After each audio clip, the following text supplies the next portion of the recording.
बिस्मिल्लाहिर्रहमानिर्रहीम। अस्सलाम वालेकुम फ्रेंड्स, मैं हूं अहमद खान अफरीदी और आप देख रहे हैं मेरा यूट्यूब चैनल हिम्मत रख। आज का मौजू है खुद पर भरोसा रखना और खुद पर एतमाद करना।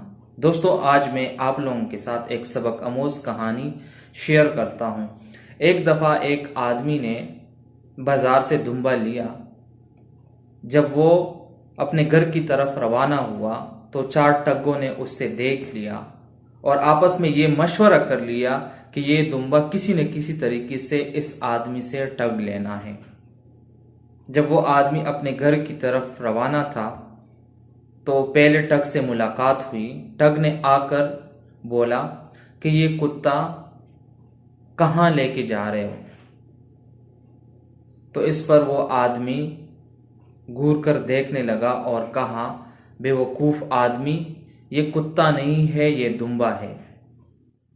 जब वो वहां से आगे अपने घर की तरफ निकला तो दूसरे टग से मुलाकात होती है। तो दूसरा टग ने आकर उससे बोला कि ये कुत्ता कितना शानदार है, ये कितने का खरीदा है। तो उस आदमी ने उससे भी झड़क कर आगे निकल गया। जब वो आगे निकला अपने घर की तरफ, अपनी मंजिल की तरफ रवा दवा था, तो तीसरे टग से मुलाकात होती है। तो वो टग आकर कहने लगा कि ये कुत्ता कहाँ से लिया है।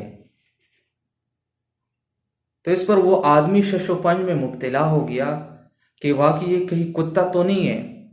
जब वो मजीद अपने घर की तरफ आगे बढ़ने लगा तो चौथे टग से उसकी मुलाकात होती है। तो चौथा टग उससे बोलता है कि क्या कुत्ते को आप घास खिला रहे हो। तो इस पर उस आदमी का शक यकीन में तब्दील हो गया और उसने उधर ही उस दुम्बे को छोड़ दिया और ठगों ने आके उसको ठग लिया।